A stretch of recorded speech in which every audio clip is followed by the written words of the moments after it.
Good evening, Mwine Ngabo. Nice to see you. We are done with round one. Australian Grand Prix is done. What a race it was. It was exciting. F1 is back. We are happy. We have something to talk about for those who don't watch anything else. We are excited. And yeah, just a wrap up of the Australian Grand Prix. Give me your best moments. Oh, of course, it was a Mercedes 1-2, but also the fact that Ferrari were in the fight. I enjoyed from the start of the race. The Ferrari launches just brought a whole new dynamic. Yeah. Leclerc P4 to 1, Hamilton P7 to 3, and it was a battle for the next 9 laps. Pass, bypass, pass, bypass, pass, bypass. Peak Beautiful action. to watch. That's what we want to see. Yes. Yes. Yeah, So so loved it. a lot of overtakes this time. 120. So Yeah, it's a good thing. Yeah, it's like 3 times. Yeah. Worst moment of the race. my worst moment of the race, I would say too many DNFs. It's Oh, really not good to yeah. see that at the first race. Yeah. And actually, it was most of them were because the cars were failing. It's not, True. it wasn't like, It so wasn't it's so anyone sad. crashing into anyone. Yeah, it's just the cars failing. So the teams have a lot of work to try and figure that out. So yeah, you mentioned Ferrari had a good launch, but you know what happened later? Messed up strategy yet again. We are tired of saying this. I don't know how many times we'll complain about this. Tell me about that. Well, I feel Ferrari, with the fact that they have a good launch, it brought them into contention. The first safety car, you would argue, was the best time. As soon as Mercedes saw that, they threw 2 drivers in, put on hards for the next 46 laps. Yeah. Ferrari have a second safety car that was called when Leclerc had a sector to go through and Hamilton could come through. But they delayed, and when they were about to go, the pit closes. Actually, I think the car that stalled or stopped, it was blocking the pit lane, so that's why it was blocked. Second, Yeah, that's what I'm saying. I think when they were yes, coming back to try and do the around next the lap, lap. now blocked. Yeah. So that So, one, I think they should have done in the first one. The second one, it was a bit tricky, but they should true. have copied Mercedes. At least Yeah, they would, because there's a time like when Russell regained the position, it was after their pit stop. So it means if yes, both the teams had fresher tires, it means both of the teams would have fought again. But true. yeah, Oscar Piastri out, unfortunately. So sad for him in his home Grand Prix. It it is very tough. He had a DNS. It's a very tough one. Yeah. I felt bad for him, felt bad for the fans. I don't know. Their car, they need to do something, right? Because even Lando was not in contention for True. podium today. So I mean, it's sad for Oscar because we were thinking he'll at least attempt to now chase the championship title. So I True. don't know if he should look up to better performances, but that was really sad. And yeah, basically, early in the season, I'm rooting for everyone. So when I saw Oscar is out, I was like, oh no, like no points, zero. It's a calm. Yeah. Talking about points, Avid got points on his first Ah, Grand Prix. which is very, very good. That was He's brilliant to watch. yes, he's now the Rookie. third youngest point Rookie scorer season is starting. after Is that yeah? Lou. His rookie season is starting out very nicely. True. He's now the third youngest point scorer after Max and Kimi, which is good news. And Oh yeah, yeah, yeah. That's him being the only rookie of the year, he will probably get rookie of the year, and there's less pressure. yeah. I think the pressure is on how many points he'll finish the season with. It's not about who will be rookie of the year. Yeah, and from today we have seen he's out to get points. So good for him. And he was battling nicely on track. You wouldn't say he's a rookie. Yeah, so welcome to the big leagues, Abid. Indeed. Yeah, Aston Martin, how is it possible to get things so wrong? What do you think could happen that they got things so wrong? I think the first and foremost in 2020 when they announced they're leaving the sport, going into the 2022 regulations, was an engine freeze. Basically, they need all the workforce. Then they made a U-turn when Aston Martin offered an exclusive payment. Before, Honda would pay teams to be their engine supplier with Red Bull, McLaren, but now Aston offered an exclusivity.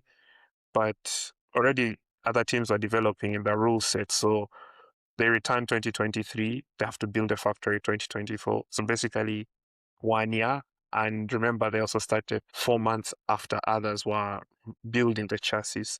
So it was a rushed job. Chassis too tight, I engine see. too hot. I see. So they're now, in fact, the more they rush, they're even going to open more new problems. Like today, Mhm, seeing the mhm. timings, But 12 laps done.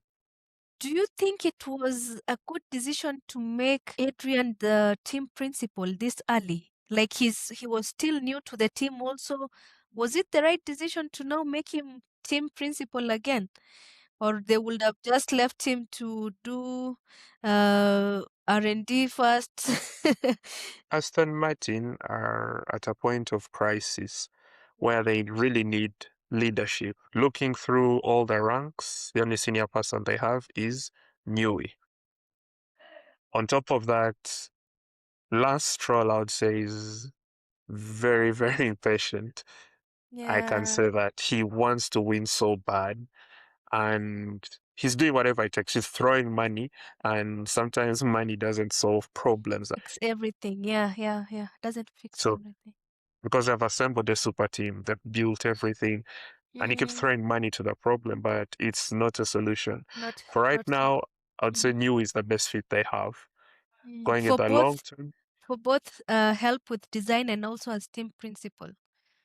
Okay. Okay. Okay. Yeah, yeah. And I feel so sorry for Alonso. Like, I mean, this is a champion, cannot even get through a race. I can't even explain how I feel, but it's so sad. They need to do something about it. Unfortunately, the season has already started, so round one is done. Australian Grand Prix, your race winner is George Russell. Wow, congratulations to him. Congratulations to the Mercedes fan, the Mercedes team, everybody. I know you're excited to see your car is doing exactly what you expected. yes, And yeah, on to the next. Tell me, China is coming, Chinese Grand Prix. We are going to China for the Chinese Grand Prix. Tell me about the track, what we should expect. Which yeah. cars do you think are going to do well there? Anything at the top of your mind? Well, one, it's a sprint weekend. Two, China has traditionally been cold. It's usually just after the winter is ending, going into spring. Three, as of the last regulation set, the cars were too big, so we didn't see many overtakes, and it's not power intensive. I feel whoever qualifies ahead of the other is going to get the advantage, Yeah. and if you can keep it going through, then it will be a very beneficial.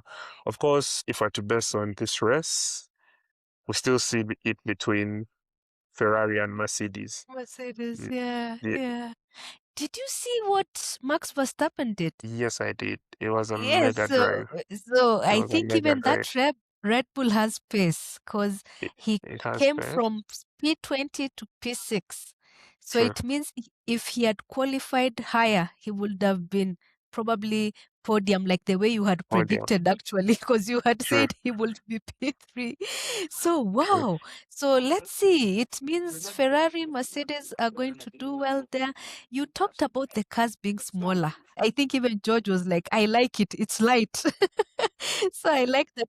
Yeah, I like that you mentioned that because the drivers also seem to like that. So at the top of your mind, I know you're going to say Mercedes, guys, but let me hear your podium prediction from the for the.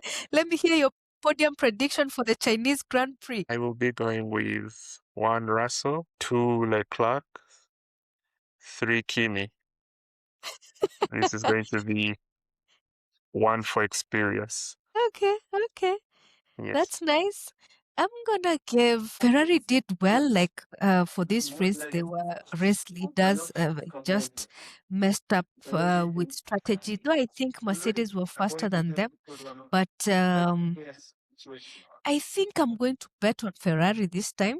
Okay. That's Yeah, nice. because I'll give Hamilton one. I'll give Charles 2, P2. So Hamilton P1, Charles P2. Then I'll give Max Verstappen P3 because I really feel that if he didn't start at the back, he would have chased down the podium today. And of course, Max tries to milk everything from the car. I think he will do better there because with every race they learn, and he's those drivers that adapts quickly. So Very if he quickly. learns from this race, the next one he doesn't make the same mistake, and he expects the team also to level up. So I think he will be in contention for podium. But yeah, let's see what happens. Thank you so much for your time. It was an amazing race. It was exciting. Very deep. And everybody was excited. We are happy to see Formula One back. Yeah, thank you for coming in the evening to share your view about the Australian Grand Prix. And yeah, on to the next Chinese Grand Prix. We are on a roll. Yes. Yeah. Gotcha.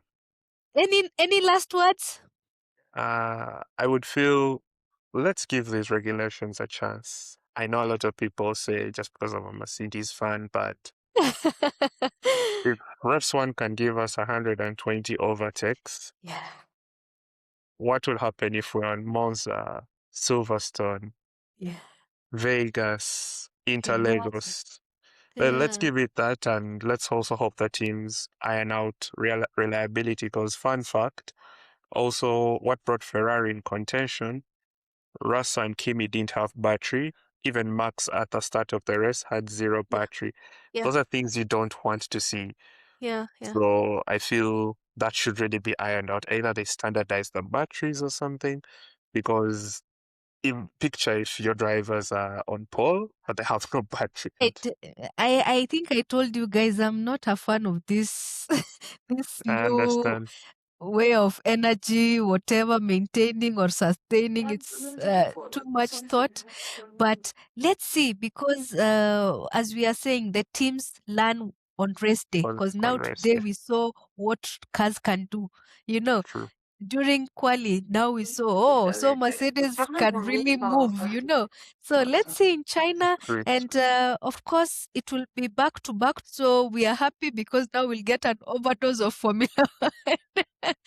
And nice to see you. But kind. This is the Paddock Porch where we talk hot laps, life, and family. Thank you for my guest Mwine Ngabo from. Thank you to my guest Mwine Ngabo for joining in from Entebbe, Uganda. I'm Shiko, and as always, God bless.